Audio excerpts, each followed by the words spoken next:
Hello guys, welcome back to our today's class. This is the faculty Sudarshan here. Yes, in this class which we are going to start with a structure of share capital. Like how we have a structure, like in the same way, the companies is also having a structure in their share capital. In a previous class, we have discussed what is the share, how the share has been comes through an IPO, and how it is basically a basic journal entry, how we need to pass. Now in this class, we will be discussing on the area of structure of share capital. So a structure of share capital, and the first structure is authorized share capital.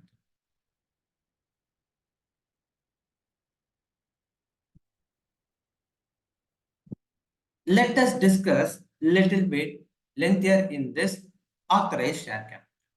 What is an authorized share capital? An authorized share capital is a capital, okay, which is mentioned in the memorandum of association. There is a public document called MOA, and there is another public document called AOA. This is an articles of association. This is memorandum of association. It's like a charter to a company. It's like a Bible for the company, what they need to follow. In that, especially, they have something called capital clause.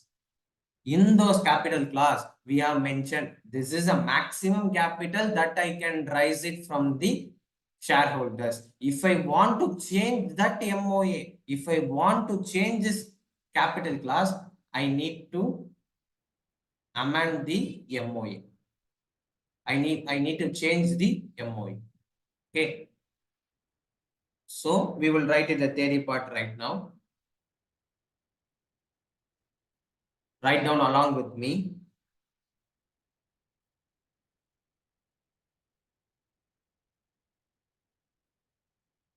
Maintenance of notes is more and more important, and focusing on class is also important. Okay, so this notes will surely help you one day before your examination. Maximum number of shares that a company can issue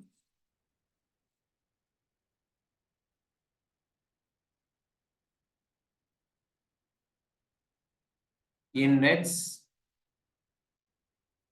entire life as per capital clause of MOA.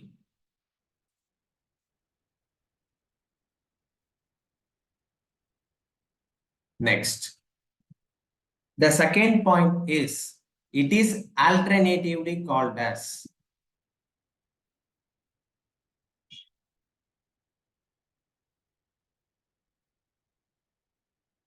registered share capital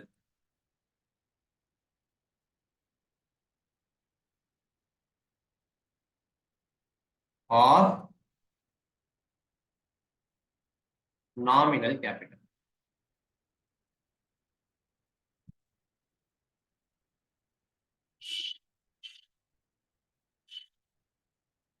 Okay, so we will take few examples here and we will sort it out. Say 20,000 equity shares of rupees 10 each. This what I given in my MOA. So this is going to be my authorized capital AC. Next type of capital is issued capital.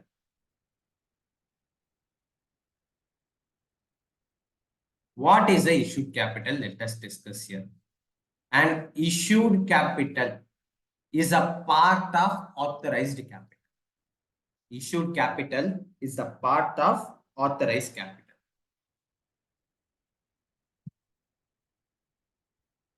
Part you can say, or you can say it is a portion of authorized capital.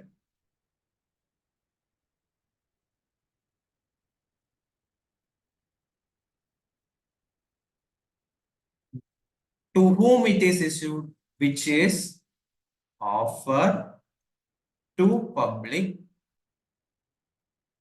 for subscription.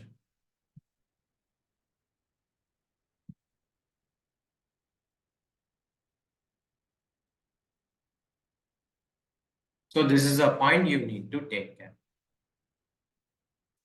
Okay, so we will take an example.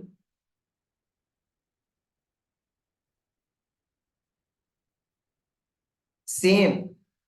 Let's say the company is having a maximum share of 20,000 equity shares. Out of 20,000 equity shares, we will going to issue 15,000 equity shares. That is decided in the board of directors meeting. So we are going to issue that. So let's say 15,000 equity shares of rupees 10 each is offered to the public. Let's say I'm inviting the public, I'm ready to issue 15,000 equity shares. If anyone is willing to invest in my company, let's come and invest in my company. That's what I will tell to my members. That is a shareholders or an applicants, I can say. Okay, this is an issued capital. Next type of capital we are having for our discussion is subscribed capital.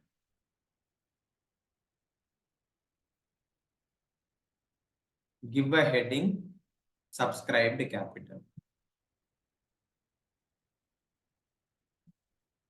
Those who are watching recorded classes also, you can just interact with me like a virtual thing. Okay. Whatever I have said in the regular class, the same is applicable for your recorded classes also. So make sure you are focusing on.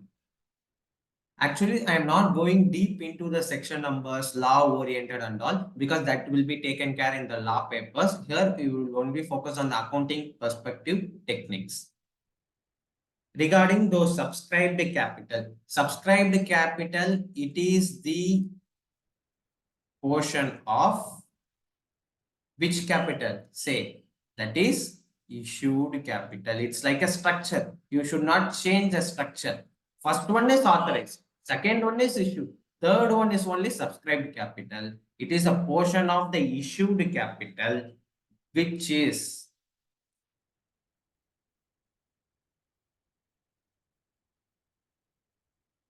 subscribed by the public by paying. Basically, theoretically, you will say it is an application money. In practical way, it is not an application money. Entire amount you need to pay. Okay, which is subscribed by whom? By the public. What they are paying, as per theoretically, we have studied application money. In practically, lump sum is only possible. In unlisted entities, maybe application money, allotment money, that can be possible. That can be practically applicable. Okay, this subscribed capital. So let's say in our example, out of those 15,000 equity shares, public are ready to subscribe only 14,000 equity shares. There can be a case also, they will be giving you 16,000 equity shares also. That is also possible. That is over subscription. For an example sake, I will take 14,000 equity shares of rupees 10 each. That is a subscribed capital I have issued. And one more thing here to be notified is actually what I have discussed here in the structure. I will slightly break down this and I will go to the another topic and I will come back. One important thing you to be noted is I have tell IPO. Whenever company goes for an IPO, whom they will go? They will go to the SEBI. They will in SEBI, they will ask a permission. SEBI will give a permission. You can go for an IPO. If they are going for an IPO, minimum 90% of issued capital should be subscribed, or else shares cannot be allocated, cannot be allotted. If the shares cannot be allotted, the amount should be refunded within 15 days. Basically, what it is, if I want to go for an IPO, I will go for an SEBI. SEBI, what the SEBI regulations will say, 90% of the issued capital should be subscribed. If 90% fulfillment is not subscribed, what is simply you need to understood is subscribed capital. Subscribed capital should be greater than or equal to 90% of issued capital. Okay, that's what I think you need to remember. Okay, if the shares, at the case if the shares are cannot be allotted, you should refund the money within 15 days. Whatever the money is collected, that should be refunded. Okay, this is regarding subscribed capital. Then another important thing, the next thing we will be taking for our discussion is called up capital. What is a called up capital? Just think about it. Because which you have already learned it in your school levels. What is a capital, called up capital? It is the part of subscribed capital. It is the part of subscribed capital which is called up, by whom? By company. From whom? From its shareholders. Okay, in those cases, this is called up. Remember this word, remember this technique. This will be helpful in your forfeiture of shares. This will be helpful in forfeiture of shares. So remember this. It is what part of capital? It is a part of subscribed capital. From whom they are collecting the money? They are collecting the money from the shareholders. Learn it in the class itself. Say along with me, recall along with me, do everything in the class itself. Everything is done. This paper is easy. The minimum target will be easily achieved. As per our example, we are going to subscribe for 14,000 equity shares. The same 14,000 equity shares of rupees 10 each, we only called up rupees 7. 7 only called up by the shareholder. Theoretically, it is possible, but practically in current scenario, in day-to-day scenario, it is majorly not possible. 95% of the cases not possible. Okay, 7 rupees is called up value. Remember this. Okay. Next, another interesting area under the structure of capital is paid up capital. What is a paid up capital? Shortly, we will call them as PUC. What is the PUC, paid up capital? It is the portion of called up capital which is actually paid by the shareholder.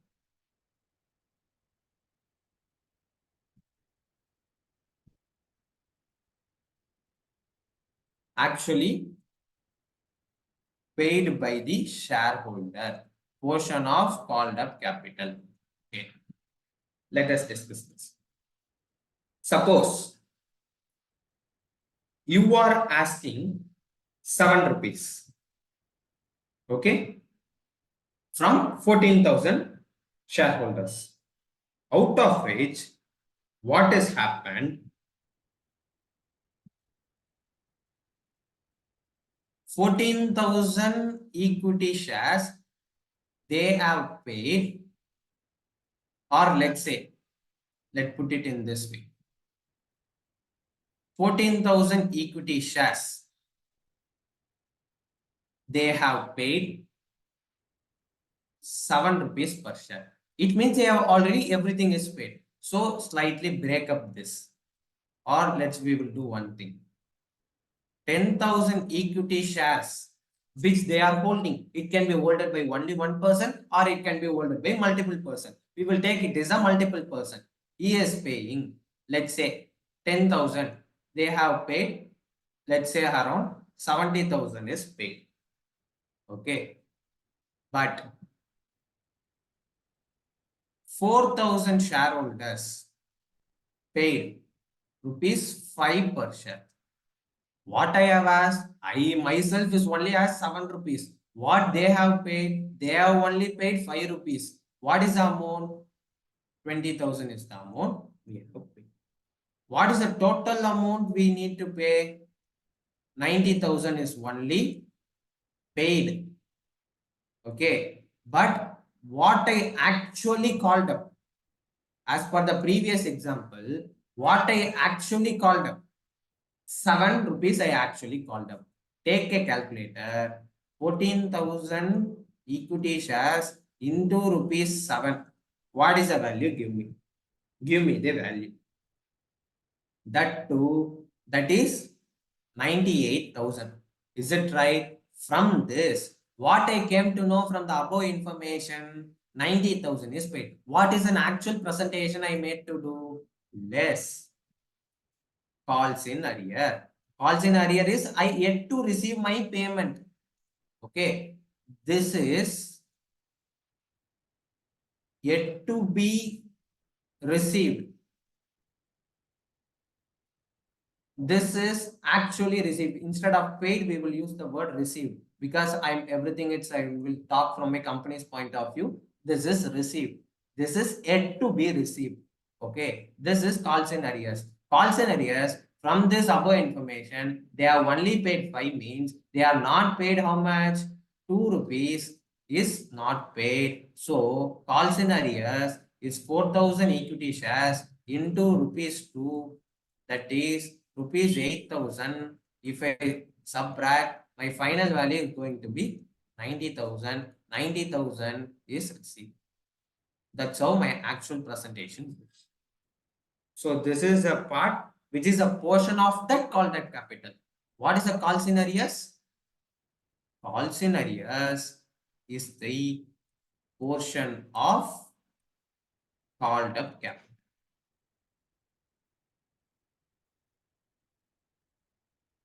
Okay. Based on the called up capital, they will pay dividends. Basically, I'm not getting deep into the dividends part, and then I will go to the last part of the capital. Okay. Next one is dividend. I slightly give a word on it. That is, dividend means divide the profits at the year end or at the increment. That is a 2 ways you can divide the profits. So, first thing is calculated as a percentage of paid up capital. Calculated on the percentage of paid up capital. How the journal entry will looks like, how the journal entry process when I declare dividend. This I again will cover in the redemption of preference shares, the redemption of debentures, as well as other chapters also. But here I will give a small intro about it, how I will declare dividends, declaring dividends, and paying dividends. Two things we will take care. One, at the time of declaring dividends. How the dividends have been paid? Dividends should be paid only through the profits. If the company is having the sufficient profits, they will pay through the dividend. Okay, they pay in a form of dividend as a wealth maximization towards the shareholder. Okay, so to declare the dividend, the journal entry for the same is because profit and loss account debit to dividend account. Let's decode this journal entry, how you can easily do. This dividend is a cost to the company. Is it right? They need to pay. Think from a company's point of view, they need to be paid to the shareholder. So it will be, they are creating as a liability that I need to pay a dividend. I need to pay a dividend. Everything point of view of company you should think. Okay. So at the time, dividend I need to pay to whom? To the shareholder. So I'm creating a liability. So my liability is increasing. So I will credit it as per the modern approach, as per the previous class I have discussed. Why I am debiting the profit and loss? Because why I am debiting the profit and loss, I am having a sufficient profit. Sufficient profit is having a credit balance. Now that credit balance is going to comes down. If that going to comes down, my profit I will consider them as my asset. Okay, that asset is going to comes down. Sorry, my just a minute. This is a profit. My profit is going to comes down, so I will debit because previously my profit is having a credit balance. Let's say profit I am having rupees 1 lakh. For dividend, I am going to take 20,000. This 20,000 of proportionate profit going to comes down. So I am going to debit it. So my journal entry is profit and loss account debit to dividend when at the time I am deciding to declare dividends. When I actually pay dividends, I have already created a liability, right? That liability I am going to write off. So I will write a journal entry, dividends accounts debit, the basic entry I am speaking about. Dividends account debit. 2. This portion of profit and loss, it is in a form of monetary. Let's say it is in a cash or let's say it is in a bank. I need to take it from my profits. That proportionate value I will cash or bank account I will pass on the credit side. If I say the total entry which I need to make as a compound entry, that is P&L to cash or bank. I will take my profit and I will distribute to the shareholders. At the time of distributing to the shareholders, we will discuss. Okay, this is a basic journal entry you need to be discussed. When declare should be it should be declared at the AGM, that is annual general meeting. Sometimes board of directors will also declare that at board meetings also they will declare the dividend. Okay, then they will pay dividend maximum within 7 days on the date of declarations of a dividend. On the X date, they will pay a dividend to us. This is a basic thing which you need to take care. Next, the last capital and interesting capital under the structure of share capital is reserve capital. What we will name it? Name it as reserve capital. What is a reserve capital? It is a uncalled capital. What is an uncalled capital, sir? We are having 14,000 equity shares, out of which 14,000 equity shares, how much we have called? Only 7 rupees we have called. What is the remaining amount? Of rupees 10 each. Now what I need to call? Rupees 3 should be called. At what time I should call the uncalled capital? That we will say it is a reserve capital. That reserve capital will be called up at the time of winding up or liquidation. Winding up or liquidation only, I will call those uncalled capital, that I will call them as reserved capital. Okay. So for to maintain the reserve capital, they need special resolution. To maintain a reserve capital, they need special resolution. So in this, we will try to summarize this within a matter of time by preparing a chart to it. Okay. First, let us discuss what is the difference between, as we have seen earlier, reserve capital. We will see difference between reserve capital and capital reserve.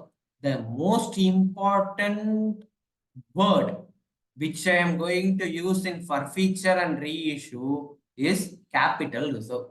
You will let us discuss those points here. First, prepare a chart. we will take some basis and we will try to bifurcate it. First, let's get some meaning, a basic meaning, a rough meaning on it. One thing, the meaning is part of uncalled capital, which is called up at the winding up. In winding up only, you should call the capital.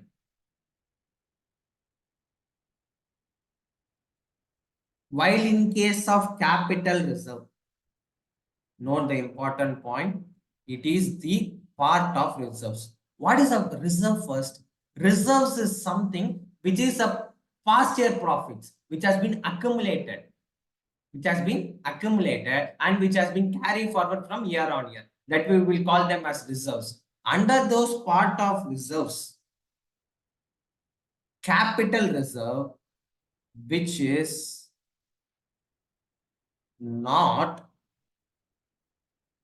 free of distribution. For who? For what purpose? As dividend. In simple, to declare dividend, you should not use capital reserve.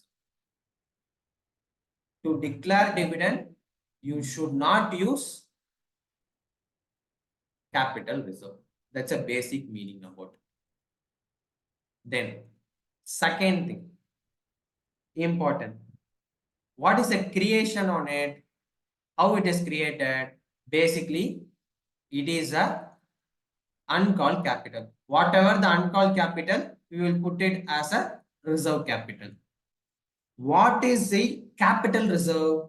Important point to be noted. Basically, it is a reserve set aside out of capital profits. In our next class, we will be discussing on what is a capital profit. Okay. Next. Third point to be noted is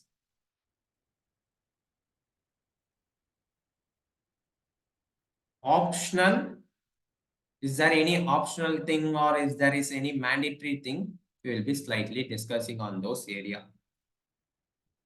Is it mandatory to have a reserve capital? No, it is not mandatory. It is not mandatory to have a reserve capital. Okay.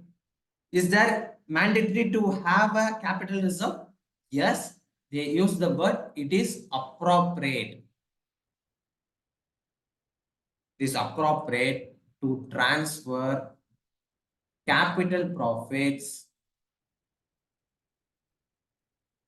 to capital reserve. Capital profit should not transfer to general reserve because there is a restriction on it. So capital profits should be transferred to capital reserve. Next, fourth point. Is there any resolution required? That's our next point. In reserve capital concern, yes, we need a special resolution. Special resolution is required. Capital reserve, no resolution is required. No resolution is required. Okay. Fifth point. Writing of losses. Writing of capital losses. Under this, reserve capital, it cannot be used. It should not be used to write off capital losses. Okay. Capital profits, yes, it can use because it is based on a capital reserve. It can be used to write off capital losses.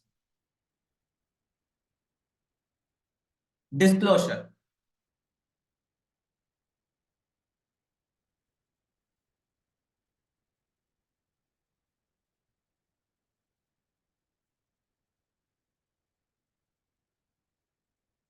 Once we have get an approval, no, we can show. Basically, we will not show. Once we get the approval and once the resolution is passed, we will show. That is, it is not disclosed, but what they are trying to say is that is shown in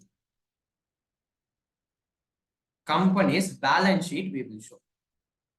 Once we will get an approval, instead of disclosing, we will show. In capital reserve, it is disclosed where I need to disclose. That's a point. That is, you need to show in notes to accounts. On which heading? Shareholders fund is the major heading. Under the shareholder fund, under the subhead reserves and surplus. So if I want to try to summarize it, it is basically what? Uncalled capital called up at the time of winding up. And if it is a part of reserve and it is not free for distribution as dividend. Creation, whatever the uncalled capital, I will create it as my reserve capital. It is a reserve. Here the word reserve means it is a accumulated profit. That is a past profits which is set aside out of capital profits. What is optional? It is not mandatory to have a reserve capital. If the company is willing, they can do. That is an optional thing. It is appropriate if there is a mandatory concern to transfer capital profits to capital reserve. Is there any is there any resolution required? Yes, special resolution is required. Here, no resolution is required. Can I use writing of his capital loss? It cannot be used. It can be used. What is a disclosure? It cannot be disclosed, but it can, once on the approval, we will show it in the balance sheet. If don't we have approved, we should not show in my balance sheet. It is disclosed. Where I need to disclose? In notes to accounts, I will disclose. On which head? It is on the shareholders fund head. Under which subhead? It is on the reserves and surplus sub. So this is a basic bifurcation or a differentiation between the reserve capital and the capital reserve. Okay, this is a major thing which you need to be discussed. Okay. Next part, as we have already discussed, how I can issue a share. Issue of shares. As I already discussed, it is basically done to two ways. One is public issue, one is private placement. There are some other alternative ways also. I will cover those things separately. Okay. This public issue, as I already said, they can do it through IPO process. This IPO process, I have already discussed in detail in the previous video, previous class. Go and check out and come back. Okay. Next, what is a private placement? A private placement is done. Okay. Not raising the capital from, not from general public, not from the normal investors, they are going to collect the money. Okay. They will collect the money to other investors or to selected group of investors. What are those selected group of investors here? That's a major question. It may be arise. The selected investors may be. The selected investors may be. First thing, it can be banks. It can be mutual fund house. Mutual fund, that is AMC. asset management company, then insurance companies. Each and every company, when your money gets double, everything interest, most of the cases they will give the money towards a share market or a stock market, let's say. That's a thing.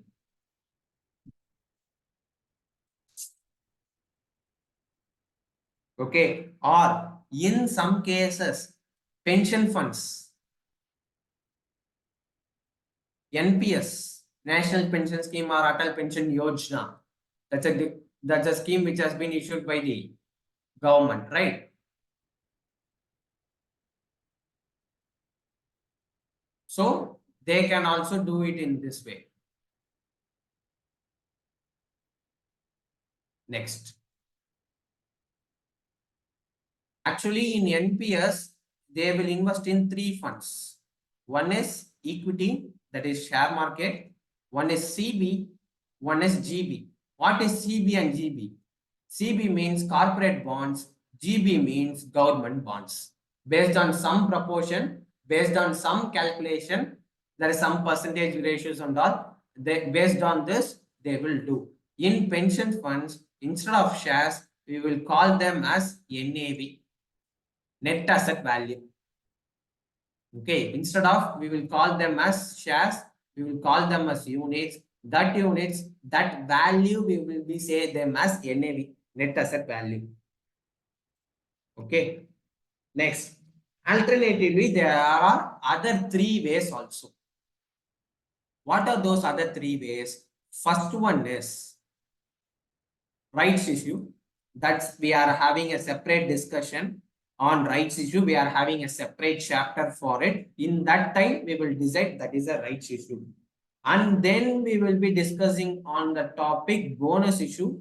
Rights and bonus issues put together is a one topic in our syllabus that we will be discussed. And next one is OFS. What is an OFS? I already discussed. It is offer for sale.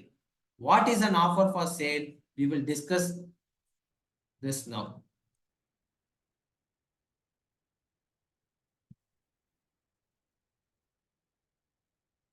You should know the techniques, you should know the meaning. Then only if you go and approach the question, it will be easy. If you simply mug up, this is a 10 journal entries which is going to come. I'm simply mugging up of those 10 journal entries and I'm going to do it and I'm going to present it in my paper and I'm going to getting 8 marks. Mark you should get. Anyways, you are going to get marks if you mug up or if you remember that thing. If you pass the journal entry again and again and again, it is basically is going to come it in your mind, right? At the time.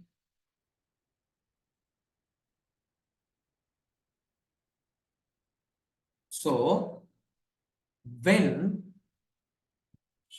you will go for an employment or when you sit for an interview, the company is asking, what is private placement? Now this is a company which is done in a private equity. We are going to invest in funds. At the time, you should be able to know to say, we are a private placement. We can issue to banks, mutual funds, insurance companies. They will ready to invest in our company, so we can offer them shares. That is one another way to issue for the public, not getting entirely from the public. Okay, as I already discussed in the previous class, public company, it is not mandatory to be get listed in that thing. If I register as a public company, I can get funds from the public. That public, it can be other than banks. That is other from general public. That is banks, mutual fund house, insurance companies, pension fund. These are the basic examples. Okay. Then come back to offer for sale. Offer for sale is a mechanism, is a corporate technique which is allows promoters whom which allows promoters. It is a corporate technique which allows the promoters to reduce their holdings. To reduce their holdings by way of listing companies. By way of listing companies transparently. Because the incorporation of companies to make a transparency. So based on the transparently, the listed companies, they can reduce the shareholdings of their promoters. They will use this technique. So these promoters holdings, that is shares, that shares are offered directly to the public. Directly to the public. Okay. That is what we will be discussing on. Okay. And I can, as I already discussed, I will just again just touch up the area. Issue price of shares.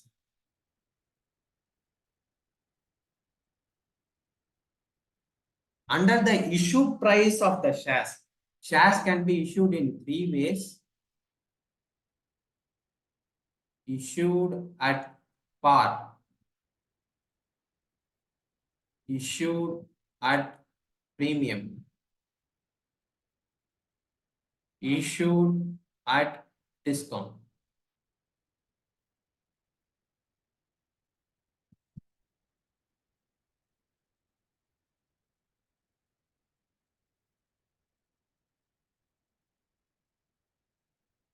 Issued at par, issued at premium, issued at discount. This entire chapter is going to be run through this at par, at premium, at discount. In some cases, we will use discount also. That is, at par equal to face value, at premium more than face value, discount less than face value. Discount less than face value. This is a thing you need to be discussed. And the next thing you need to be discussed is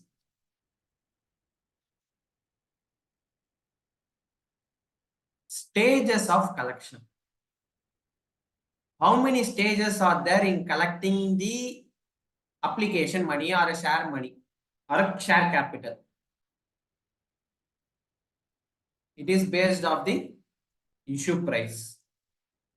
That too when this issues price is done through installments type. Okay. Basically, first step, application money. Second step, allotment money.